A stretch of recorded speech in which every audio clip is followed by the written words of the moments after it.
Yes, that's my Air Force identity card. Is it? And there is my identity picture. Oh, right. Right. You look very hard there, Pups. That's what I have to, yes. That's a bit grim. He's a hard man. Oh yeah, serious. It's very serious. Let's have a look at his face. Oh, have you got the thing working? Yes. Oh, dear. That's all right. Hey, doesn't matter. No, it's all do right. I? I'm Yeah. used to here. That's fantastic. These, that's actually, that doesn't make me, that's just when I was in Hong Kong. A sort of slight sneer, I think. Yeah, well, I think so, yes. Why not? Yeah. In Hong Kong. And that's when I was at school. See, that's me there, that's Tony. My mother and father come down to the school. My father took this photograph of where they'd been. And that was the local bank manager, they're called Hackett. And we sort of, they came down from half term to school, which was in Devon, Blundell's in Devon, driving down from Arnold in Northamptonshire, not bad area. Gosh. And they stayed the night in the hotel in Tiverton. And popped back, and that was the only time in the term that you saw them. You know, I'd go down by train and come back by train, and they would come over, not every half term, but most half terms. Right. Oh, I've got that, I'm sure. Platinum stud fitting fountain pen instructions. Instructions for use, that's why I kept it. Oh, the instructions. Please. Ending with instructions for use. These came from Mum. This is when I was at. So what ages were you at boarding? What was boarding school? Well, we started off, Tony and I, at boarding school at Peterborough. Well, that was a weekly boarder. We used to go in the bus from Arundel up to That's when you're sort of age Peterborough 5. on a Monday morning, and we'd come back on a Saturday because we had to. We worked on Saturday morning. They did in school. It's older than 5. No, was this No. From? No. That was when I was 11. 11, yes, Right. not 5. Yeah. I'm not sure what time it started or. And it wasn't then until I was, well, I'm going to stay there about a year and a half, because yes, when I was 12, just over, nearly 13, I started then on catching the train in Arundel and going through London and down to London School. Yeah. That's Spedicans. Ah, so how'd that one get in there? Oh, that's that. That's all part and parcel of the stuff, you know. This is you at Arundel, is it, Pups? Arundel. No, that's when I was at school at Blundell's. Yeah. Blundell's. That's right. When I used to go back That was from public school. Yeah, okay. And that's when October '49, when I met Kai Tak in Hong Kong. Oh, right. What were you doing there? Well, it's a very interesting one because this is the time when I rejoined the Air Force in '48, I suppose it was. And then after I'd gone through some refresher flying and ended up by doing a vampire conversion course onto jets, so those Oh, really? this was up at Bentwaters, which was in Suffolk, lovely little airfield. They suddenly posted me to Hong Kong to be a flight commander on a Spitfire squadron. Oh, really? So that after doing all the conversion onto jets, yeah. and they said it was because I'd flown Spitfires in the war, and they'd, unfortunately, the chap who was the flight commander out there had spun in on the approach and was no longer the flight commander, so they had to get someone, and I'd sort of pulled me out that I got experience on Spitfires. In fact, it was Spitfire 24s out there, which are quite different from the ones I'd flown, because they had a Griffin engine, and the Griffin engine used to turn in the opposite direction to Really? the Rolls-Royce ones. And so everything was in reverse, by which I mean, when you started off, with a high-powered engine, and quite a small aircraft really, of course, and the runways at Hong Kong were very short, because it was only just built on the edge of the sea, wasn't where the Hong Kong airfield is now. You say if you put on full power, and you had to then put on full rudder To compensate. and full stick Keep it straight. to counteract it and keep yourself straight so you're taking on. But of course, when you the other one, you had to do the other way. Oh, you had to no. do right and right foot and right arm. But then you see, You haven't got many chances to make a mistake. no. And of course, when you arrive out there in Hong Kong, they don't have any jewel and like that. They say, "Oh, there you're Spitfire chap. There you are. There's." With no breaking, you mean? Off you go, you see. I see.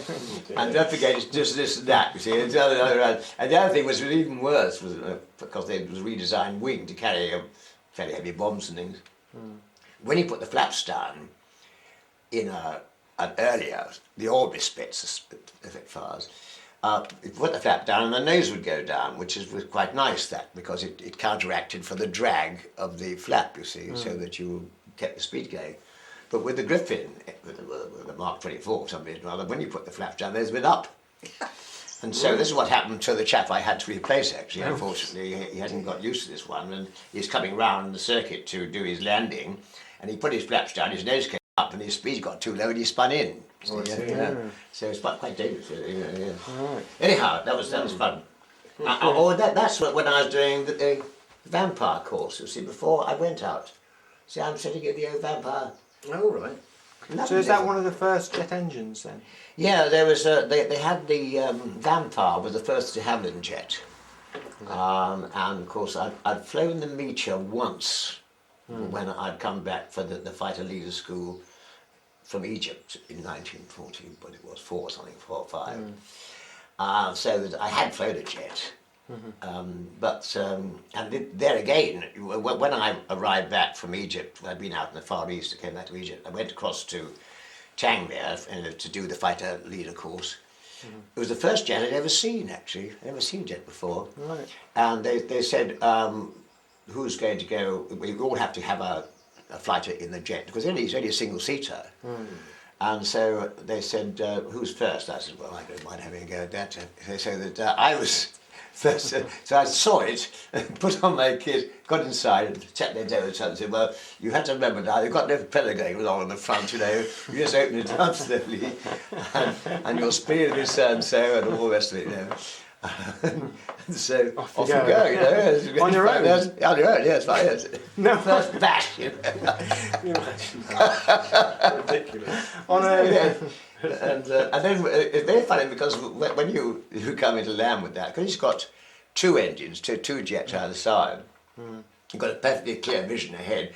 Before, I'm used to flying Spitfires and Mustangs and things in the war. You have a big nose, you see, in front. And so when you come into land, you lift the nose up to get your stall point for landing. But when you're right in the front with a Meteor with your engines back here, you can't even see them, your attitude is very difficult to judge first time. And so you tend, if you're not careful, to get your nose too high. And you have to watch your speed like anything. And so that... Is it a higher stall speed as well? Not too high, no. It was a fairly lighter aircraft, the first of the Meteors, the jet. It was, no, the speeds were fairly similar. Well, that's something. Yeah. I mean, your top speeds were much higher, of course. Yeah. But the flying speeds lower down, circuit speeds, these sort of things, a bit faster, but not a great deal faster. Yeah. So you did a smooth landing on your first try, did you? Well, my tail was rather low, I was told, but no, I didn't. You Didn't landed come very intact. Yes. They had a little rubber piece, a little boom at the back underneath the tail, Right. so that it just sort of caught the shock when it hit the ground if you happened to pull it back too fast. You know. Oh, no, it's fun. And that's Mama, and that's Dodo. Dodo? Where's that? That's taking Ramsgate. Was it Ramsgate? Yeah, Ramsgate. Yeah. Okay. That's a picture now. It is a nice picture. Very nice picture indeed. Happy door. Yes, I bet she was. And that's a picture when I was about, I don't know how old I was then. Take Debbie Defending. She was about daytime, shouldn't they? Look about I suppose I was about 8 today. younger, maybe. Yeah, maybe Yeah. 6. Could 6. be, yeah. 6. Could be 6. 6, yeah. Yeah. Haven't changed a bit.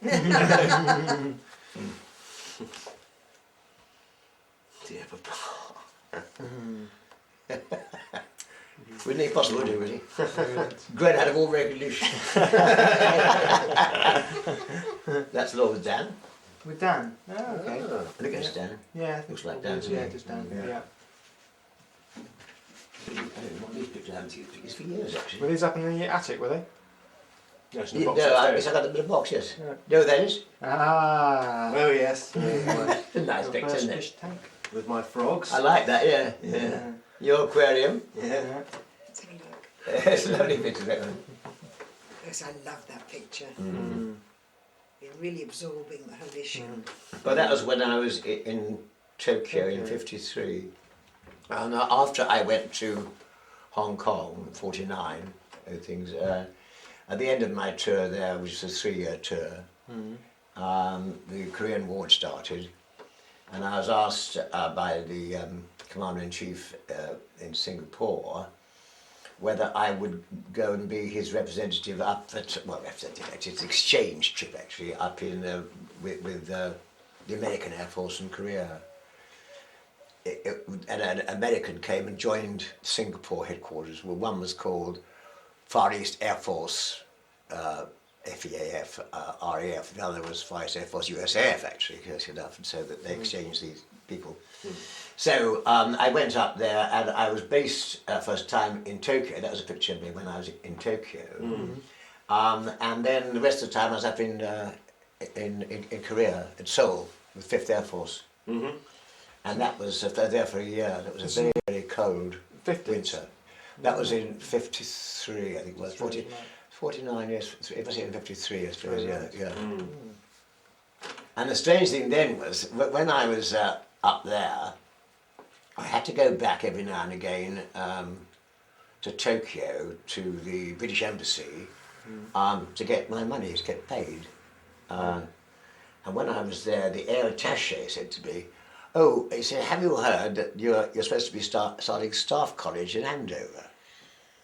I said, "No, I don't know anything about all of that, because I mean, when you're up in a place like Korea and you're living in a tent with a lot of Americans and you're doing this, that, and the other, I don't know what, you don't hear about anything, No, nothing you're at all." cut off. And he said, "Well, when does it?" I said, "Well, when does it all start?" He said, "It starts next week." So I had to go and see the general commander, there's my boss in the ops room, and said, "Excuse me, I'm going to have to leave you," and go whopping off. They hadn't got a replacement for me or anything. Really? Yeah.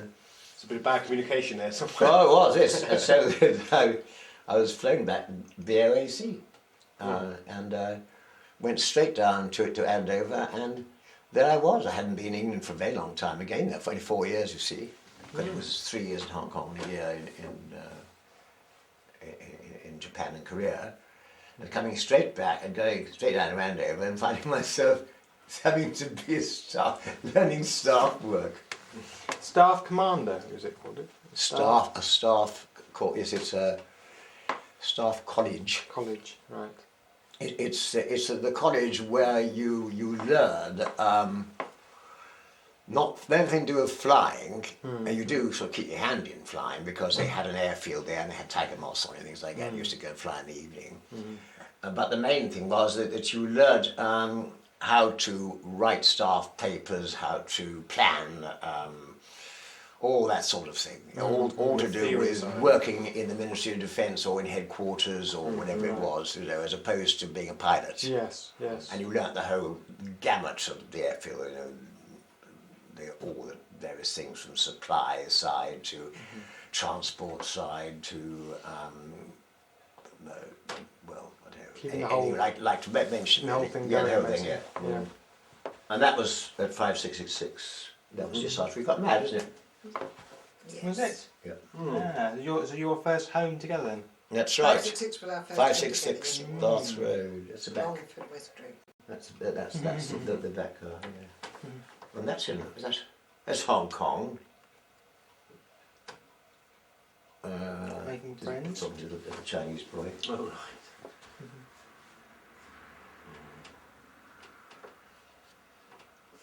That's Benniken! Cathedral Pool. At the Cathedral Pool. Oh, yes. Well done, Bennikens. It's a good picture, that, wasn't it? It is. jumping off the top board. That's the one. Oh yes, I love that picture. It's really nice. Oh, splendid. Yes. And that's your Uncle Charles and Hinton.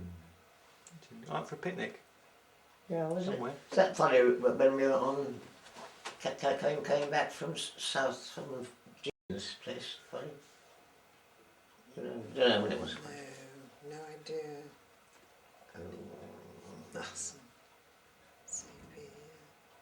Looking I very don't remember seeing dapper. it. Yeah, there was a chap. When I got my first camera in Hong Kong, one of the American officers there, called Major something or other, Nelson, was very interested in photography, and he advised me on the best sort of camera to get. And he asked me if he could take a picture of me in my And your best dress. This is the kit you wear in the tropics, of white, you see, if Yeah. you're going to be dining in and mess.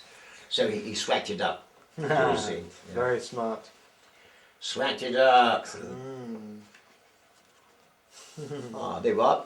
Yeah, That's right. bring it forward. Bit closer Budgie to. cage. Oh yes, that's right. Budgie cage there.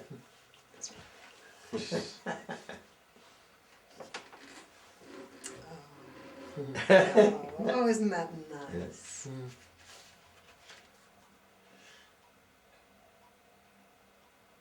That's Yeah, Mama with Winton. Mm-hmm. That- Oh, yes. God. I wouldn't recognise And that's me with Dan. Mm-hmm. With Dan, yes. Probably the time they made that boat. Yeah, it may well have been. It was about 5 or something. Yeah. Don't know how to use Christ. Oh, that's a sweet picture, isn't it? It's ever so nice. That's Winton before she cut her hair. Haha. Yes, Yeah. bless her heart. She hasn't changed ever. No. Extraordinary how she looks exactly the same always.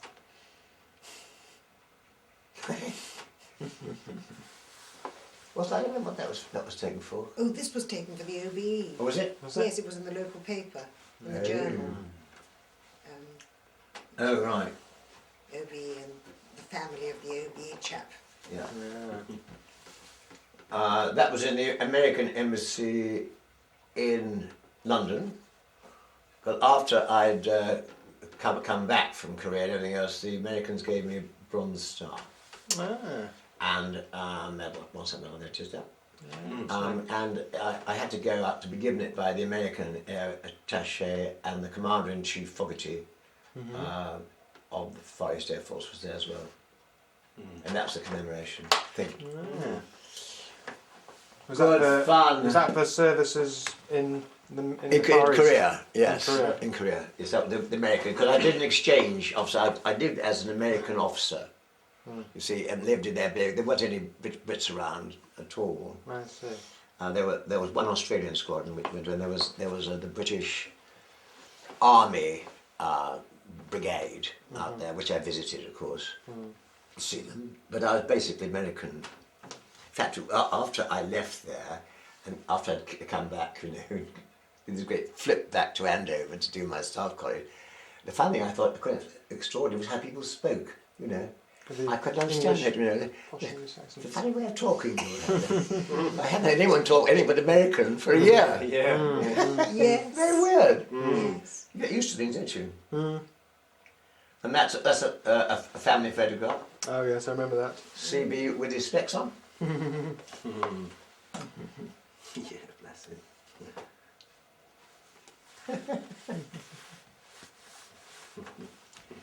That's my mum and father. There's also me there, aren't there, of course. Right, I'll fed up with this. Yeah. That's, yeah, I also much of this, but that's me, obviously.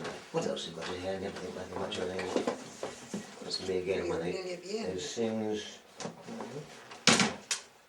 Yes, that's super. Oh, that's the Very same smart. picture as before. That's the it must be, isn't it? What's in here though? There's stuff in there.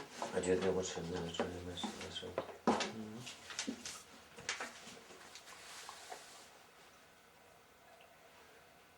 We request the pleasure of opening ceremony at our gardens since I know Tuesday. That's Hong Kong thing. That's all right. That's Tokyo. Totally. Well, that'd be interesting to your Charles, wouldn't it? Oh, you would do, yeah. There's another picture of me having that thing done.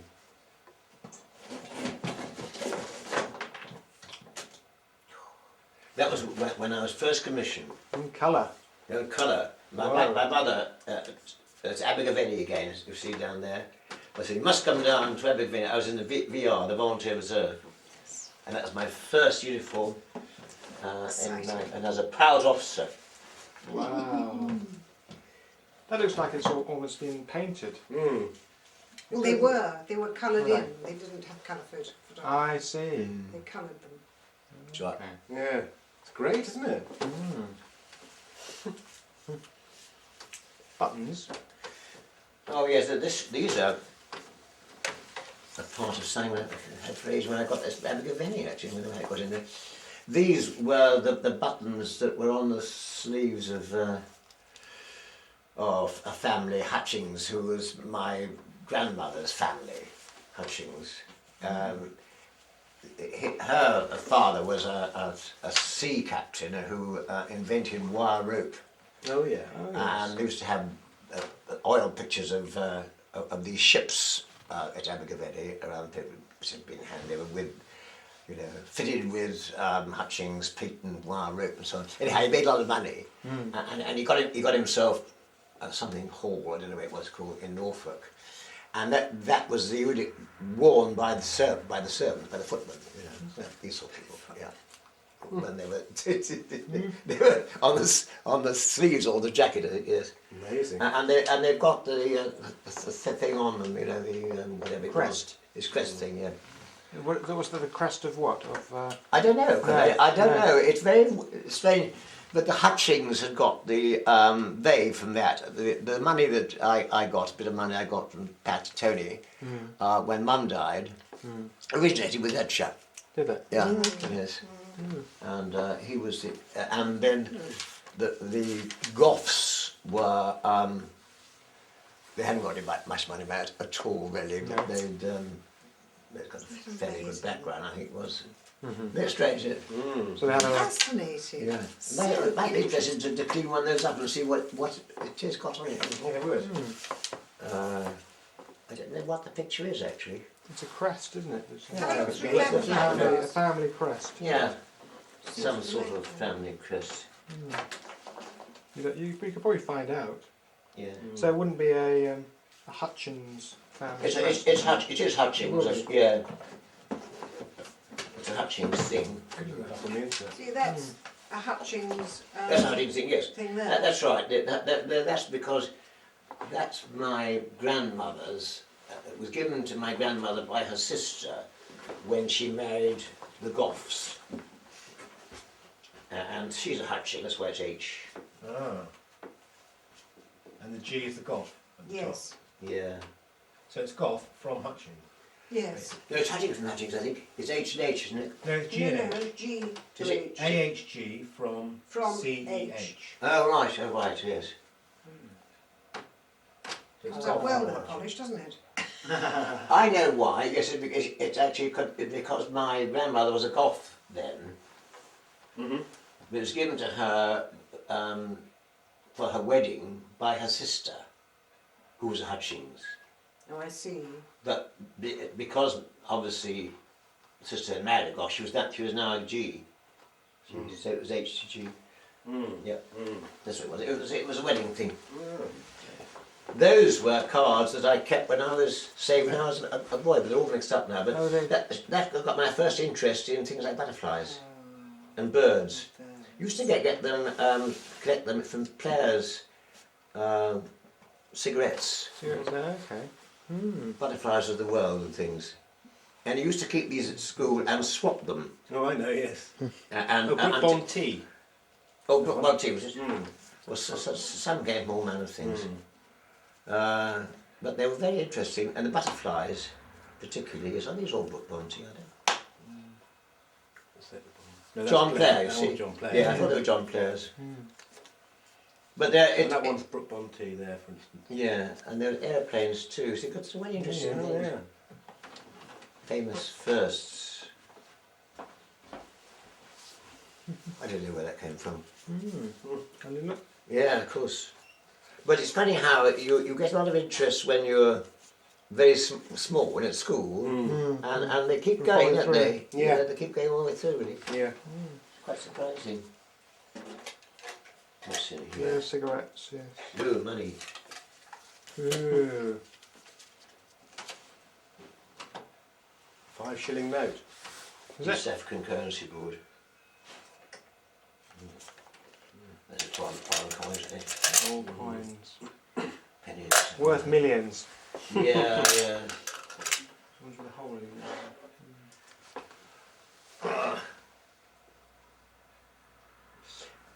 I remember that one. That was a Victorian penny, a Queen Victoria, and my grandfather gave me this and said, the thing about this is, it's quite, when you look at that, you've got to find the elephant. You've got to find Find the elephant. the elephant. Yes. And what you did was you put that over there, and there's an elephant. See the elephant's trunk? You see it here? Oh, yes. Half an elephant. Yes. The front part. Yes, Of the but it's actually it's Queen Victoria. That's not being very PC, is it? That's right. I bet it's rather sort of it's a sort of a naughty joke, Yes, because of course yes. Queen Queen Victoria, Victoria. very fine woman. Yeah. 1899. As you saying, Queen Victoria, very fine man. That's right. Yes. Queen Victoria, very fine man. That's right. Stupid. Here we are. There you go. What about the photograph album? Yeah. What's this one? Cigarette case. The cigarette case, I didn't have long for anybody. Was it maybe it was mine? It must have been mine. That's probably give me my 21st There note. you go. Presented to Major. Oh, hey, Goff. off. That's By the officers. 3rd Battalion. 1937. Upon his appointment to 2nd in Command, November 1937. ah. There you are. Oh, how fun. Well, that came up well, didn't it? Didn't it? Well, needs a magnifying glass, doesn't it, really? See, the 3 bores was the golf thing. Was the golf crest, but that's a Hutchings. I don't know what the Hutchings is. No. There's an H there, isn't there, I suppose? Could you get the Monmouthshire? Of Monmouthshire. Yes, he was the deputy lieutenant of the county. And sorry, what's that the relation to you then? How did that work again? Your uncle. His uncle. Your uncle. Uncle, yes, Mum's brother. Is this a bit of your camera here? Probably is. It's probably yes, it is. It's a special lens. Those are the coins. What? Oh, these are the coins. Oh, right. That's it, really. I thought it'd be more interested to see the photograph albums. Yeah, that's really interesting, seeing the mementos as well. Oh, it is. It's classic. At the time or something. Okay, yeah, let's do that. Yeah. Because I don't want to just be staring down a camera. I want to be able to seeing it. Oh no, that's right. Yes, we can do from the shoulder. Oh yeah, there you go. You're right. There you go. Well, I suppose. So was it saying it's a Spitfire 8? Yeah, that was a Spitfire 8, which was, well, we had them. We were re-equipped from Hurricanes on the Spitfire 8 when we were in Ceylon. This was in when? 1940, in the 42-3. And then after we got ourselves proficient on the Spitfire 8, we flew up from Ceylon, very interesting flight, right up to Calcutta. Well, we had stops, of course, various places up the coast, and night stops in various airfields and things. And went down round to the Alicante, called this sort of on the Burmese border, Chittagong, and then on to the coast strip at Cox's Bazar. And the coast strip of Cox's Bazar was actually really rather behind the Japanese lines in a way, in that we were we were supplied by Dakota and also sea supply, sea ships come in and supply. So anyhow, there was no road between where we were and You were quite isolated. yes, I say, yeah. Mm. And so it was quite an interesting life, really. So you could only because fly- we sort of lived in Kajan huts under the palm trees and things. And you could only fly in and out. And you could only fly in and out, yes. And you had the most extraordinary food, because it was all the stuff they brought in, plus what we're able to buy off our supply officers to buy off the villages. And it was there that I got I hadn't smoked a pipe for ages. I got a pipe and things. They used to have these awful cigarettes that came along in tins. You open them up, And my bearer said to me, "Well, I can get you some tobacco because some of the Burmese women, they used to see them actually when they're repairing the runway, and they had these large hats and black things on, and they smoked pipes all the time. There's what they were called now, the women. They belonged to some particular tribe." And so he went along to where they got them, and he bought me a lot of this tobacco, which is solid, hard tobacco. What happened, they get the leaf and they put something in it, this, that, the other, and then they bind it all around with rope and stuff and dry it right out, and then you peel it off with a knife and put it in your pipe, and it actually blows your head off. I bet it did. I bet it did. I used to have sort of one pipe a day, which was after the evening meal, which is the biggest meal we ever had in the hut. So I would light this thing up, everybody would back off.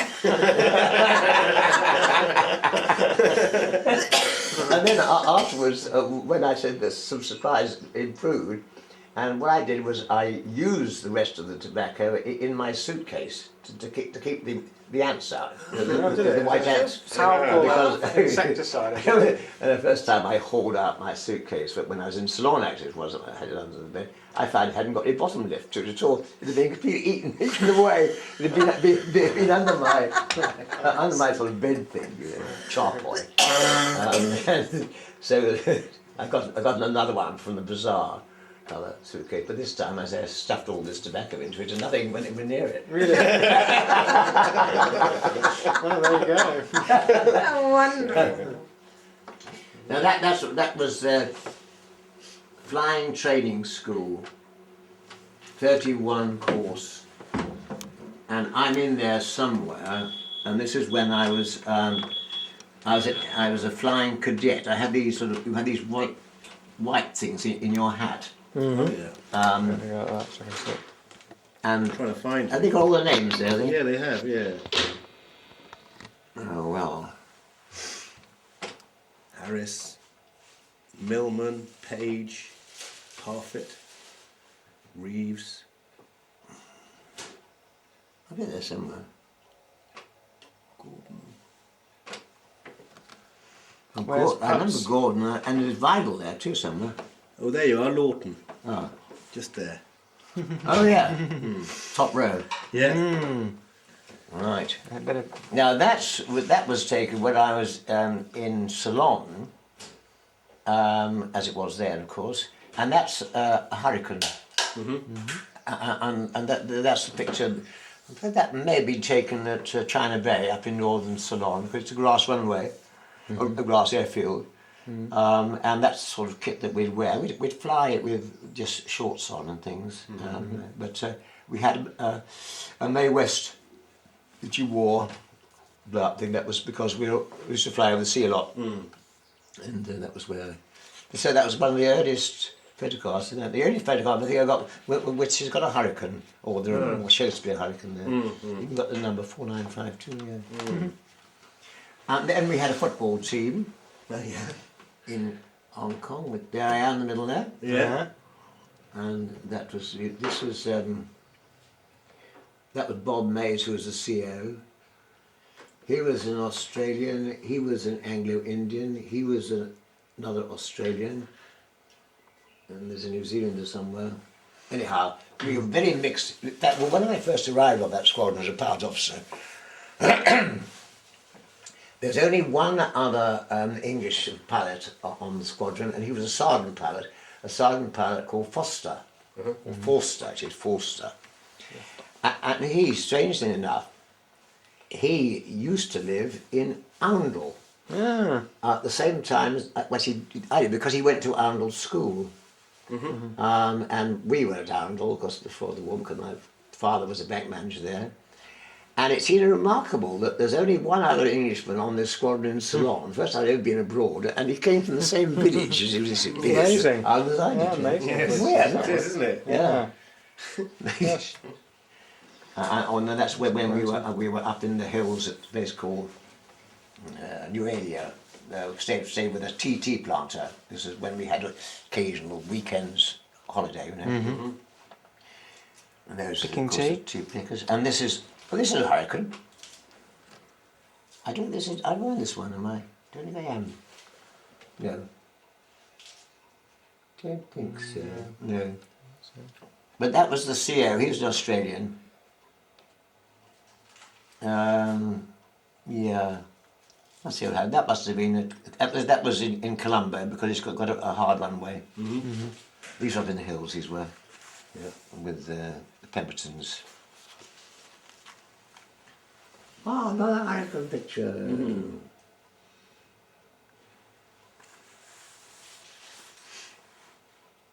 Is that you there? Could be. Yes. That's Yes. you. Yes. This is where we lived in China Bay. Very nice buildings, because they were made before the war, but they'd all been bombed by the Japanese, and the place was an absolute mess. We had sort of tarpaulins over the roofs and things, because it was they'd really, when the Japanese attacked. In fact, the reason why I went to Ceylon, or sent to Ceylon, was because of the Japanese raid, Easter raid in 1942. Where they knocked out the Air Force virtually completely, and the ships in the harbour and so on, and the place was a shambles. And luckily they did try and land, because they couldn't get to it, so that otherwise they could have just walked straight into the place, I think. Personally, think so. After knocking it to bits. Yeah. Yeah. That's in fact the first squadron that I was on, this one here, it had 2 Hurricanes. That's all. And then it had fulmars, wildebeests, walruses, something else too. Fulmar, wildebeest, that's right. And it was a bit of it was the Fleet Air Arm. So they got themselves together to try and form a squadron out of all the bits and pieces bits that were they got left. Yeah, that's fine. And that's Christmas Day in Colombo, in our mess. Yeah. Strange, isn't it? That's a doc here.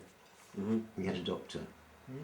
When we were there, we had a puppy, the mascot that we got hold of. It was looked after, and it unfortunately got sick, and it got rabies. Oh no. So we said, well, what we've got to do is we've got to stand the squadron down, because it was in the officers' mess that we had it. This was the officers' mess here, which is the Kajan hut, in fact. And so the doc said that people who agreed to it should have the anti-rabies injections, and some didn't agree to it, but Vida and I did, and the doc gave to us. And every day you went up and you had a bloody big needle bored in right near your stomach. Yes, it was a big horse syringe thing, and I had to do 14. And by the end of 14 days, you could hardly walk, actually, because you were so sort of pin cushion down below. Oh dear. And this was in case you were bitten. Just as because we used to handle the little puppy, you see, and it used to lick you and everything else. If you had an open sore, it licked you, and it's got rabies. It was the same as biting you. They gave you leave. You were in such a bad way that you went. Didn't they give you leave? Yes, this is where we went up to the mountains. Is up to Nualia. Well, the two of us did anyhow. John Vile and I did. And we went up in bits, sort of thing, you know. And we had 10 days up there to recuperate, to get ourselves well again. Right. Yeah. Yeah, it's supposed to be a really nasty vaccine. Well, that's me and my crew in front of my F for Freddy Hurricane. which got broken by somebody else I lent it to, so I had to have F for Frida after that. Couldn't call it Freddie again. And that's where we went to the locals. These are some of the local people. Invited us down for a drink, because we're very civilised and salon. They're sort of very colonial. Right. So we were asked, and we put our best gear on. It's been signed, isn't it? Oh, yes, has it? What's it say? Little message on there. Faded. Pilots, something. From Chris and somebody. These girls, I think. Oh, that's right. He was a New Zealander. He was an Australian. That was our engineer officer. And then John Bradley came later. He was at Aberforth and myself. Great.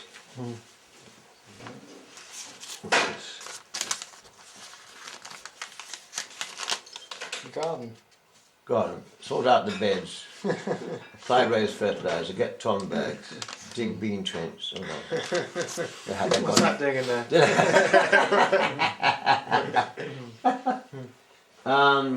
Yeah. Anyhow, these are all the odd little. You couldn't get very good pictures of. Because no one had a camera, and most of the pictures that were taken, they used to go soft on it because it was all tropical atmosphere. You know, and they weren't very great. Yeah. Then after I left the squadron, I didn't want to. When we were up in the Arakan, they brought me back to Yellow Hanker, that's right, in the middle of India, and I did a conversion course onto Thunderbolts. And this is the Thunderbolt. See what a huge airplane it is. Look at that prop. Yeah, it's a single-seat fighter. No, really? Single seat. Yeah. Huge. Single-seat fighter. Is it so big? Why is it so big then? Well, it was an American airplane to start with. He always did things in a big way. Yeah. So that was me stuck in a little airplane. It was the absolute Spitfire. Yeah. No, it was a Mustang, I think. Oh, no, it doesn't matter. Yes, I say it's a Mustang. Anyhow, yes, this is where we did this. I think that's be in the middle there. Single seater fighter. And I'm somewhere on this thing too, actually. So it hasn't got a massive engine in order to carry a big payload then? Or anything? Well, it has in a way. It was a Pratt and Whitney double wasp water injection engine, which meant actually that you could supercharge it. It had at the very back, at the bottom of the tail, it had, when the exhaust went out, it turned a supercharger around, which fed the intake. Oh right, yes. See what I mean? And it you couldn't use it very often because you only had a certain amount of water. It did it with water, put steam into the system. Right. But it was it was a great big, it was a heavy airplane, but it was an amazing aircraft really, because it climbed very slowly. When you had to go up to great height, about 30,000 feet before it worked properly. Then it was doing well up there. And yes, right. So you first you turned long, climbing about 500 feet a minute sort of thing, till you got up to 30,000. And then you formed up, and the idea then was that you went on a big sweep, a big strike over the enemy territory, and you were so high up that nobody could hit you or get at you, and you could drop bombs which you carried under your wings on them and things like that. But if you were attacked by the Japanese and you died on one of these things, they were the first aircraft that could go supersonic. It absolutely vertically, and they weren't really supersonic as such. It's just that the actual speed of the air that went over the wings and things, because of all the turmoil, whatever, the huge thing, went supersonic. Although you weren't actually still. You were subsonic. You were subsonic yourself, but you had a supersonic reaction over your controls. I know what you mean. Yes. Yeah. So in other words, you must have been right on Mach 1. That's right. Yeah. And you had to be very, very careful of that indeed. Not to do that. But later on, when I was posted to FIAD in Egypt as a flight commander on a conversion course, as instructing, if you like, up there, we used to lose quite a few aircraft. In fact, I lost 4 on one day in my flight training, because we used to go up very high, 30,000 feet, and practice your formationing, what they call double crossover turns and all manner of funny things like that, to keep together when you were doing a sweep. And then the chap who took this lot up said, right, we'll limber up a bit, fella, follow me. Get in line astern, up there. We'll come down with the great, follow me, great tail chase, limber up a bit. And he got too fast. And they were all following dutifully behind him. And they all hit the supersonic problem. Does that crash? Does that cause the aircraft to break up? And the thing that happens with it is that it won't, you can't control it. It just goes down, you pull the stick back. And it doesn't do any good. And you turn the throttle off, but because of the weight of the aircraft, we still go hurtling down, you see. And then what happens is, when you've got down to 16,000 feet or something like that, your terminal velocity came, because of the air being thicker, brought you back out of the supersonic system. And at that point, your controls took effect.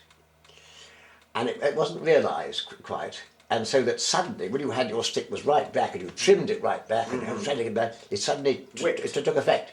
Yeah. And so you did your nose suddenly pulled up. You did a high-speed stall and spun in. So God, Yeah. that's awful. Is that because the air just gets thicker in effect? the air gets thicker, and therefore it slows the aircraft down, and that brings it back within a controllable speed. But if you're not careful, because you've been struggling to get your nose up and trimming the aircraft to do that, it suddenly takes effect, and up comes the nose, and you get a high-speed stall. And the high-speed stall means that you get into a spin, and from the thing at this weight for about 12,000 feet, so it didn't take long before you hit the ground. No.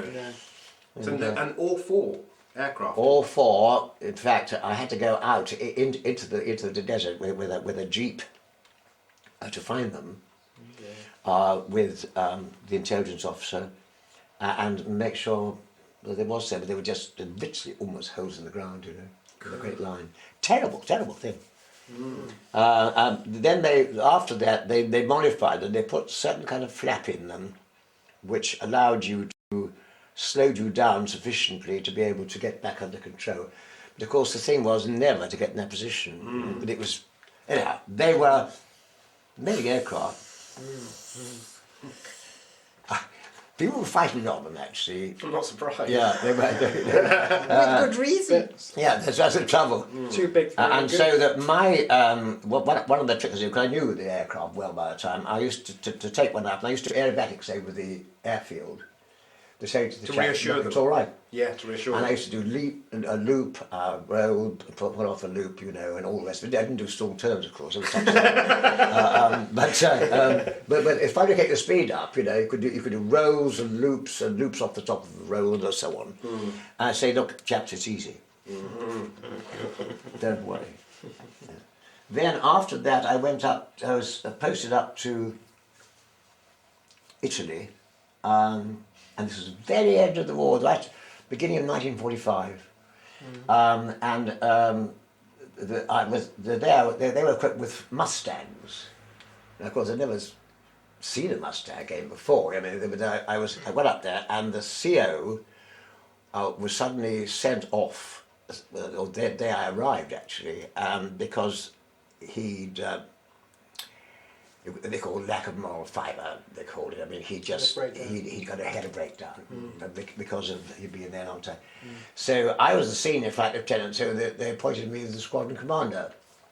And I didn't make the squadron either, still flight lieutenant. And so that I was squadron commander of aircraft I'd never flown in my life. Another fun like that. And that was in Italy. But they were lovely airplanes, the Mustangs.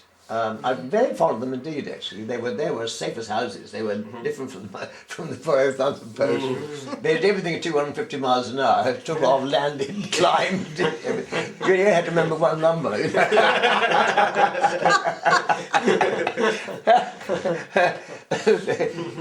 So that was it. Then we relaxed. That's when they used to go skiing.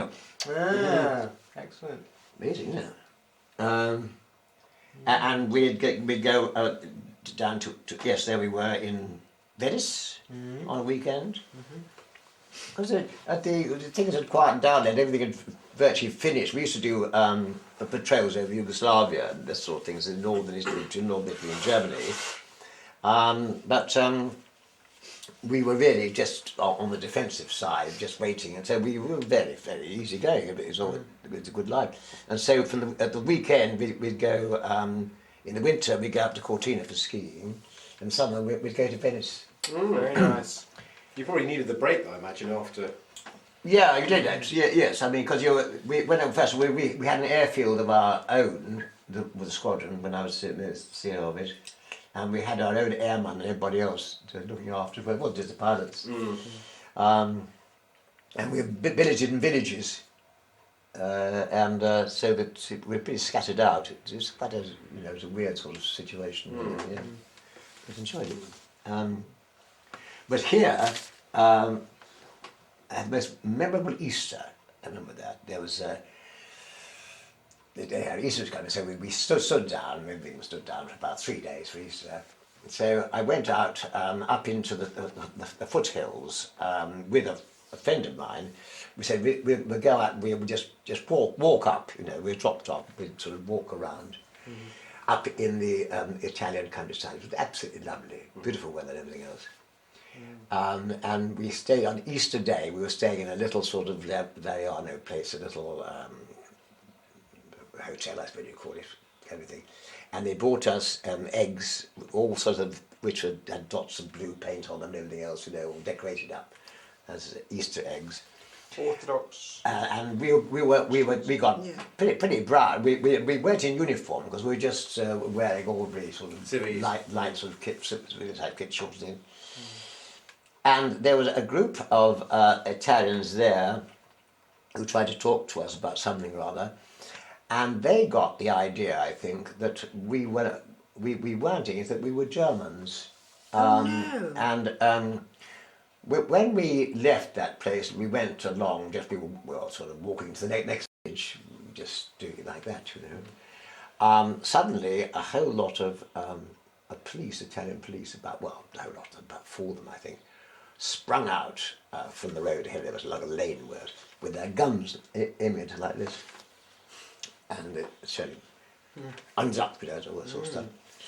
The chap I was with was an Englishman who lived in the Argentine, and he was more English than the English.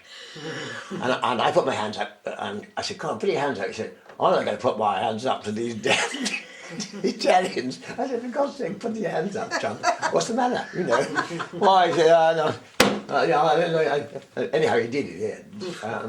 And we were escorted off and put into cells, a little village police. And we protested. We hadn't got anything, of course, to show what we were, but we're just making it. Anyhow, they sent for a senior officer and he came along and talked to us. And after all, it was because they realised who we were. Yeah. So out came the Chianti bottle, of course, we sat down. Red wine flowing. That was a very memorable Easter. Yeah. I remember that Easter, more than the other one. So they couldn't be more apologetic. Yeah. Oh, where have we got to then? This is Hong Kong. Kai Tak, that's right. With these are the Spitfire 24s, the ones where the prop went the wrong way around. Yes. And this is the airfield. This is the whole squadron. And there's the CO. That's me. I'm the A Flight Commander, and that's Nick Jagger, the B Flight Commander. And we three and one other formed the first aerobatic team flying these things to show. It was supposed to be showing off to the locals, that we were good and everything else.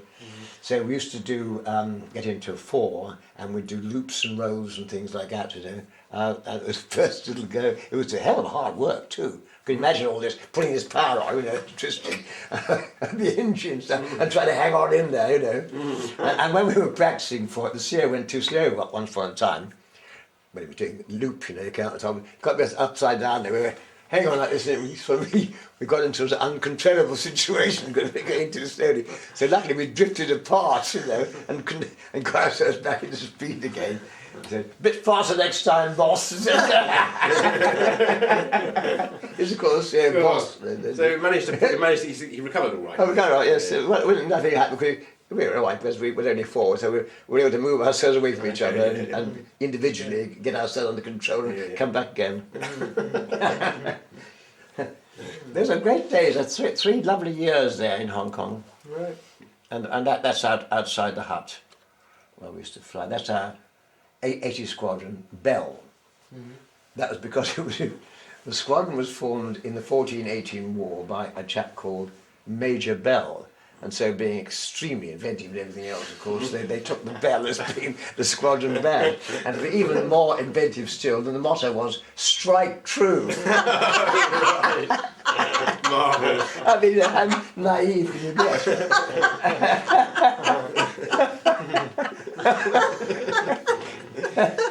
Lovely stuff. I don't know what that hell is. Sure.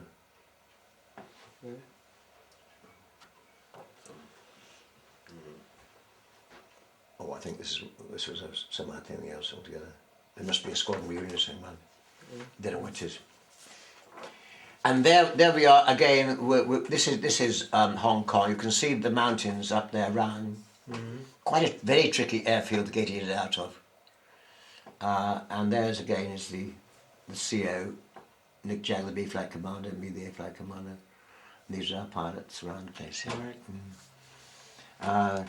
But it was very, very tricky airfield to fly from. Was it? Just because the mountains all round.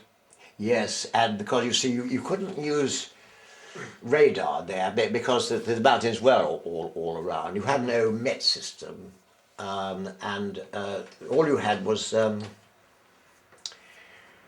what you called direction finding stuff. You would call up and you would ask for a QDR, QFE, I don't know, something like that, which was a steer to the airfield, and they tell you which way to go if you had been out.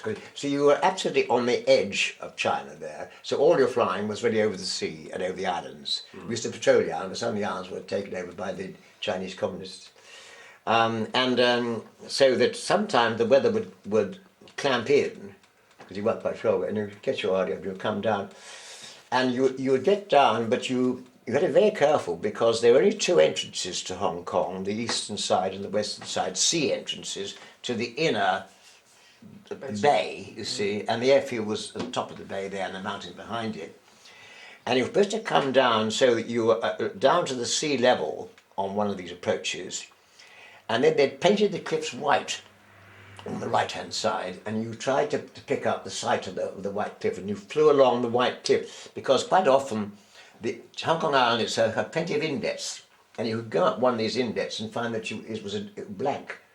You had to go up the right one, and so that you were picking up your QFEs and running this, that, and the others, picked up the old white cliffs, and then when you came in to land from that direction, south, coming from the east, was it? Yes, coming from the east, coming across, with a mountain behind it, you couldn't go round again. You had to make it first time, because there wasn't enough room to turn.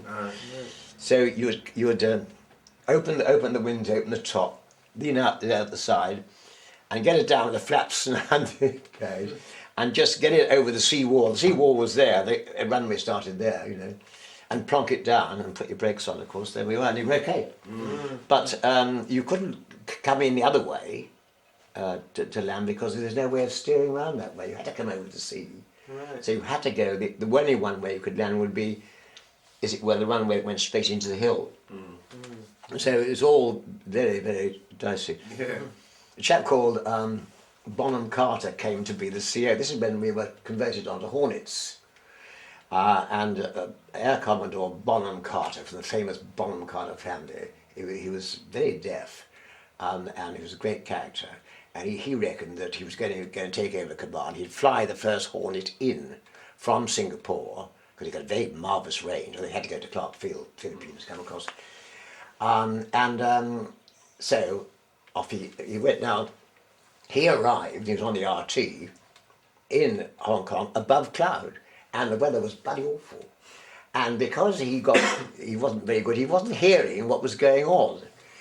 And people saying, the station commander was saying, "Yeah, Commodore, you better go back to Philippines and land there."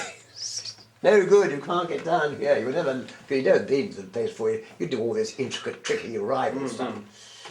So the station commander said to me, "Charles, you know this place than anybody else. Would you go up and see if you can find him? So a formate on him, and tell him go back.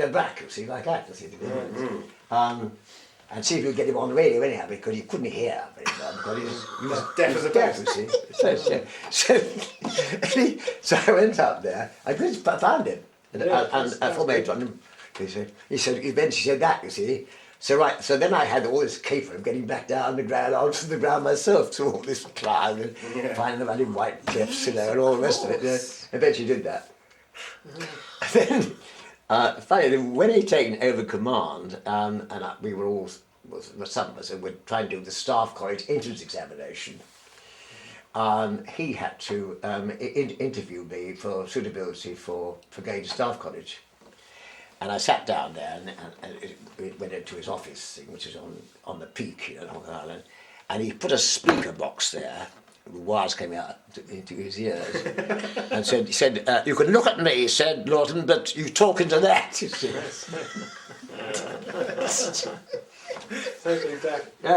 So we, you know, it was a very funny interview.